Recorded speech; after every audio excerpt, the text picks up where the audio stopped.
Hey everyone! In this quick tutorial, I'll show you how to enable tabs in the Note Sidebar extension in the Opera browser.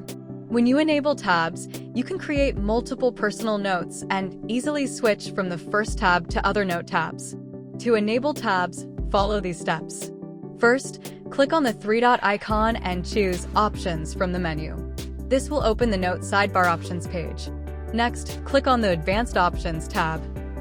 Scroll down until you see the section called Multiple Notes, and then enable the checkbox Add Multiple Notes in the sidebar. Once enabled, you'll see tabs added to your notes. You can switch between Note 1, Note 2, and any other tabs you create, and return to your selected tab at any time. Even if you hide the sidebar, your tabs will remain saved.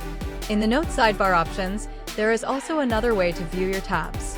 You can use a selection box that shows all your notes in a list.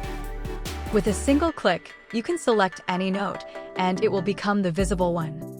Another useful option is enabling the first line of text as the tab title. This makes it much easier to find the note you're looking for. And that's it. You've successfully enabled tabs in the Note Sidebar extension in Opera. If this video helped you, don't forget to like, subscribe, and comment below if you have any questions. Thanks for watching, and I'll see you in the next video.